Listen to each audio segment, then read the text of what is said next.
अस्सलाम वालेकुम, मैं हूं साजिद हसन। आप मेरा यूट्यूब चैनल देख रहे हैं। पाकिस्तानी टीम के लिए का ऐलान कर दिया गया है न्यूजीलैंड के दौरे के लिए। ये दौरा जो है, जो न्यूजीलैंड की टीम पाकिस्तान आ रही है, ये वाला दौरा जो है पाकिस्तानी टीम जीत भी सकती है और पाकिस्तानी टीम को टफ टाइम मिलने के इम्कान बहुत कम है, क्योंकि न्यूजीलैंड की सीनियर टीम नहीं आ रही है। और जो पाकिस्तानी टीम का ऐलान किया गया है उसमें एक या दो ऐसी शमूलियत हैं, सिलेक्शन है, जिनके ऊपर बात हो सकती है, एतराज़ हो सकता है। बाकी और इस सिलेक्शन के अंदर जो है वो किसी किस्म का कोई यही अवेलेबल खिलाड़ी थे जिनके नामों का ऐलान किया गया है। सबसे पहले मैं आपको बताऊं कि टीम कौन कौन से खिलाड़ियों का ऐलान किया गया है और किस किस के मामले के ऊपर जो है वो मामला ख़राब है, किसकी गलत सिलेक्शन हुई है, किसको सिलेक्ट नहीं करना चाहिए था। फ़खर जमान का एक बहुत बड़ी खबर सामने आई है और फ़खर जमान ने कुछ यकीन दहानी करवाई हैं सिलेक्टर से। उस बारे में बात करेंगे कि फ़खर जमान के पास क्या ये वर्ल्ड कप से पहले आखिरी चांस है। पाकिस्तानी टीम का जो ऐलान हुआ है उसके अंदर आमिर और इमाद वसीम की वापसी हुई है।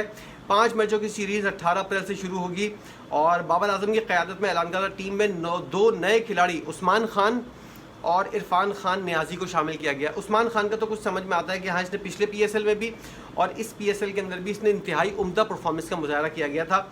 इरफान खान नियाजी को बहुत जल्दी हमने तोड़ लिया है, इसे कहते हैं ना कच्चा तोड़ लिया, ये वाली बात हो जाएगी कि इरफान खान नियाजी के ने इतने कोई ज़्यादा कारनामे अंजाम नहीं दिए हैं या कोई जो बहुत ज़्यादा कोई तोप चीज़ नहीं है कि एकदम से पाकिस्तानी टीम के अंदर शामिल कर लिया गया। ऐसे मौके पे जब हारिस जो है वो टीम से बाहर है, मोहम्मद हारिस, और बहुत से ऐसे खिलाड़ी हैं जो टीम के अंदर आ सकते थे, उसके अंदर हैदर अली भी शामिल है और बहुत से ऐसे नाम हैं, उसके बावजूद आप इरफान खान नियाजी को शामिल कर रहे हैं। इतनी कोई ज़्यादा हाइप भी इसकी नहीं है, ना इतने ज़्यादा कोई ऐसी तोप परफॉर्मेंस की है जिसकी वजह से पूरे पाकिस्तान के अंदर इसकी जो है धूम हो जाए, वाह वाह हो जाए। मुझे नहीं याद कि मैंने इसकी कोई इनिंग भी देखी हो। इसने एक आध कोई इनिंग खेली थी, उसकी कुछ हाइलाइट्स मैंने देखी थी, मुकम्मल इनिंग वो भी मैंने नहीं देखी, लेकिन इतना कोई ज़्यादा ज़रूरी नहीं था कि इरफान खान नियाजी को न्यूजीलैंड के टूर के अंदर शामिल कर लिया जाए। हमें पता है कि ये वर्ल्ड कप नहीं खेलेगा, लेकिन फिर भी एक खानापुरी के तौर पर इस सिलेक्शन को किया गया है। इसके अलावा इमाद वसीम और जैसा कि मैं पहले बता चुका हूँ 5 रिजर्व खिलाड़ी भी सीरीज़ के अंदर शामिल किए गए हैं। मोहम्मद आमिर और इमाद वसीम गुज़िश्ता दिनों अपनी रिटायरमेंट ख़त्म कर चुके थे और पाकिस्तानी टीम का जो ऐलान किया गया है उसके अंदर बाबर आजम कप्तान है, साइम अयूब है, मोहम्मद रिजवान है, उस्मान खान है, इफ्तिखार अहमद हैं, आज़म खान है, इरफान खान नियाजी बात कर चुका हूँ मैं, शादाब खान और आज़म खान के बारे में भी बात करनी है। और फ़खर जमान जो है, ये जो सिलेक्शन हुई है इसके अंदर क्या मामला है टीम को बता दूं। शादाब खान है, इमाद वसीम है, शाहिन शाह आफरीदी है, नसीम शाह है, जमान खान, मोहम्मद आमिर, अब्बास आफरीदी, उसामा मीर, फ़खर जमान और अबरार अहमद। अच्छा, उसामा मीर और अबरार अहमद के ऊपर टाई हो गया था, लेकिन दोनों को ही टीम के अंदर शामिल कर लिया गया है और जो है मोहम्मद नवाज़ जो है वो टीम के अंदर जगह बनाने में कामयाब नहीं हो सके हैं। बहुत ज़्यादा उनको चांस मिले हैं, इससे बेहतर है कि उनको साइड लाइन ही कर दिया जाए। इतने चांस के बावजूद भी अगर मोहम्मद नवाज़ कुछ नहीं कर पाया तो बाद में भी कुछ नहीं कर पाएगा। अब उसको जो है वो अपने करियर के ऊपर तवज्जो देनी चाहिए और मुश्किल है कि अब उसकी वापसी हो और उसको जो है वो अपने लीग्स के ऊपर तवज्जो देनी चाहिए। उस्मान खान का इरफान खान नियाजी का मैंने आपको बता दिया। आज़म खान जो है, अब आप देखें कि मोहम्मद हारिस की भी इतनी ज़्यादा कोई अच्छी फॉर्म नहीं लगी हुई। आज़म खान जो है वो PSL के अंदर बेहतरीन विकेट कीपर का अवार्ड ले चुके हैं और जो न्यूजीलैंड का दौरा था, यानी कि वर्ल्ड कप के बाद और ऑस्ट्रेलिया के टेस्ट सीरीज़ के बाद जो पाकिस्तानी टीम का दौरा था न्यूजीलैंड का, उसके अंदर भी आज़म खान कोई ऐसी, मुझे साफ देखकर लगा है आज़म खान इंटरनेशनल कैलिबर का प्लेयर नहीं है। ये वो चीज़ ही नहीं है जो इंटरनेशनल मयार की हो और इसलिए जो है इसकी सिलेक्शन जो है सिर्फ सिफारिश की बुनियाद पर मुझे लगता है, क्योंकि PSL की बुनियाद के ऊपर अगर आप सिलेक्शन कर रहे हैं और हारिस उसने क्या नाम है वहाब रियाजनी वाली बात कही है कि PSL की बुनियाद के ऊपर ये सिलेक्शन हुई है। अब इसको PSL की बुनियाद की सिलेक्शन ही समझ लें, लेकिन आज़म खान के बारे में मेरी जो आई कहती है और जो मुझे देखकर लगता है इंटरनेशनल मयार का ये प्लेयर नहीं है। अगर आप फिर भी उसको टीम के अंदर शामिल करना चाहते हो तो उसके अब्बू की वजह से, उसके वालिद साहब की वजह से, वरना उसके अंदर कोई ऐसी चीज़ नहीं है जिसको आप सोच कर बोलें कि हाँ ये इंटरनेशनल मयार का खिलाड़ी है। फ़खर जमान जिनको टीम के अंदर शामिल किया गया है, उनके पास ये जो है न्यूजीलैंड की सीरीज़, आयरलैंड और इंग्लैंड की सीरीज़, फ़खर जमान ने इनकी बात हुई थी सिलेक्शन कमेटी के लोगों से और सिलेक्शन कमेटी के लोगों को फ़खर जमान ने एक तरह से यकीन दहानी करवाई है और उनको ये फ्री हैंड दे दिया है कि अगर न्यूजीलैंड की सीरीज़, आयरलैंड और इंग्लैंड की सीरीज़ के अंदर मैं नहीं चल पाऊँ, मैं परफॉर्मेंस नहीं दे पाऊँ, तो बेशक मुझे T20 वर्ल्ड कप से जो है बाहर कर दीजिएगा, मेरी सिलेक्शन नहीं कीजिएगा।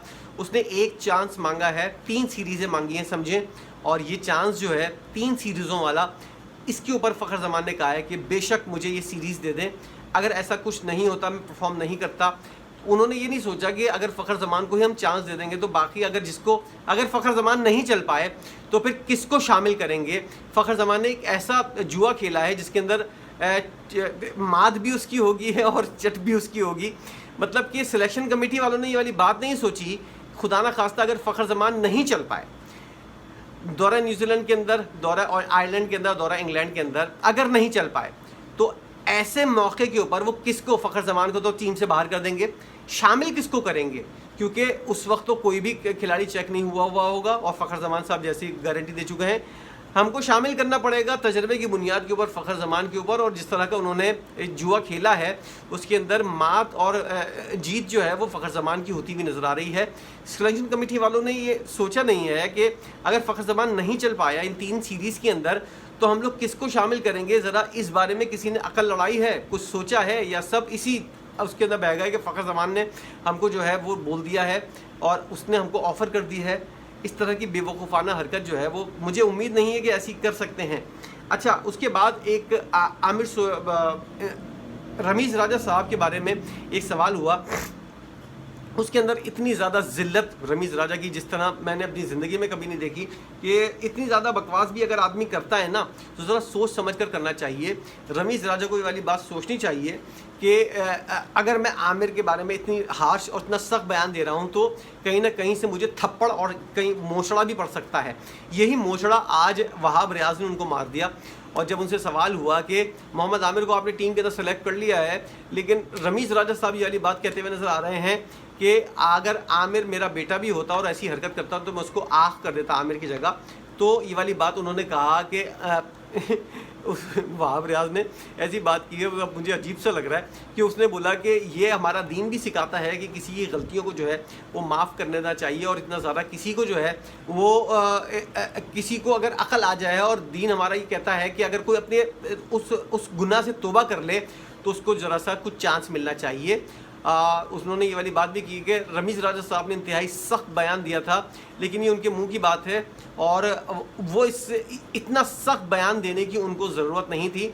कुछ ज़्यादा ही वो पाकिस्तानी टीम के बारे में सोचना शुरू हो गए हैं जब से उनको चेयरमैनशिप से हटाया गया है, और कुछ ज़्यादा ही वो अपने घर की टीम समझना शुरू हो गए हैं रमीज़ राजा साहब, कि जैसे लग रहा है कि उनकी इजाज़त के बगैर वो अभी तक अपने आप को, मुझे ऐसा लग रहा है रमीज़ राजा साहब अभी तक अपने आप को चेयरमैन पीसीबी समझ रहे हैं। और उनको जब सुबह उठाया जाता है तो उनको ये ख्याल आता है कि भाई मुझे लगता है कि मैं चेयरमैन पीसीबी हूँ या नहीं, इस तरह की कोई सोच उनके ऊपर पाई जाती है। जब वो वीडियो बना रहे होते हैं तब भी उनके ऊपर एक बाबा आता है, जो चेयरमैन पीसीबी वाला बाबा उनके सर के ऊपर सवार होता है, और वो इस तरह की ऊट पटांग ऑल फॉल बातें। अब मुझे नहीं पता कि रमीज़ राजा पीने के बाद ऐसी बातें करते हैं या पीने से पहले। पीने के बाद तो इस तरह की बातें वो यकीनी तौर पर करते होंगे, उसके बाद उनको वीडियो भी नहीं बनानी चाहिए। इस तरह की हरकतें और इस तरह की बातें जो रमीज़ राजा साहब करते हुए नज़र आ रहे हैं, और जिस तरह फुल फ्लैश बाबर आजम की वो साइड लेते हुए नज़र आ रहे हैं, उसके तमाम किए कराए के गुनाहों के ऊपर और किसी भी किस्म के ऊपर उसको जो है वो कोई मामलात के ऊपर समझाने वाली कोई कोशिश नहीं करते, और जो वो कर रहा होता है चाहे गलत हो चाहे सही हो उसके अंदर उसको ओके करते हुए नज़र आते हैं। ये वाली चीज़ जो है रमीज़ राजा साहब के ख़िलाफ़ जा रही है, उनको ख़ुद अक्ल व शऊर को मुज़ाहरा करना चाहिए। मोहम्मद यूसुफ ने उनको सही कहा था कि 1 सेंचुरी है उनकी पूरे इंटरनेशनल करियर के अंदर, और ऑस्ट्रेलिया के अंदर उनकी 1 सेंचुरी है, करियर के अंदर तो शायद 3-4 हैं। ऑस्ट्रेलिया के दौरे के अंदर उनकी 1 सेंचुरी है, और वो भाषण इतने बड़े बड़े दे रहे होते हैं। मोहम्मद यूसुफ ने बिल्कुल सही कहा था, इनको क्रिकेट की इतनी समझ नहीं है जितनी इंग्लिश की है, इसको इंग्लिश का टीचर होना चाहिए। पाकिस्तानी टीम की सिलेक्शन जो हुई है इसके ऊपर आपकी अपनी क्या राय है? मोहम्मद आमिर, नसीम शाह, शाहीन शाह अफरीदी, ये ट्राई का होगा फास्ट बॉलिंग का, इनके साथ मौजूद होंगे शादाब खान और इमाद वसीम, उनका साथ देंगे इफ्तिखार अहमद। स्पिन बॉलिंग के लिए बहुत बेहतरीन पाकिस्तान का बॉलिंग का ऑप्शन बन गया है। फ़खर ज़मान को अगर हम चांस दे रहे हैं तो फ़खर ज़मान और साइम अयूब जो है वो शायद ओपन करें, क्योंकि बाबर आजम अब कप्तान बन गए हैं, शायद वो अपनी करें। साइम अयूब के साथ वो ख़ुद भी ओपन करने आ सकते हैं।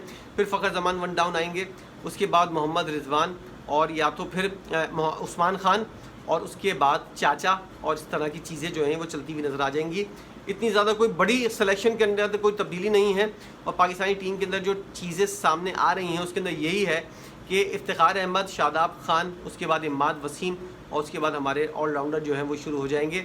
उस्मान खान को चांस मिलेगा, यकीनी तौर पर मिलेगा। उसके बाद इफ्तिखार तक हमारी बैटिंग है, उसके बाद ऑलराउंडर हैं। ये कॉम्बिनेशन आपको कैसा लग रहा है? और न्यूजीलैंड के खिलाफ मुझे लगता है कि बी या सी टीम आ रही है तो हम जीत जाएंगे। ज़रा बताइएगा कॉम्बिनेशन कैसा है और क्या न्यूजीलैंड के खिलाफ ये टीम बेहतरीन परफॉर्मेंस का मुजाहरा करेगी, सीरीज़ जीतेगी या नहीं? इस टीम के ऊपर आपकी अपनी क्या राय है ज़रूर बताइएगा। वीडियो देखने का बहुत शुक्रिया।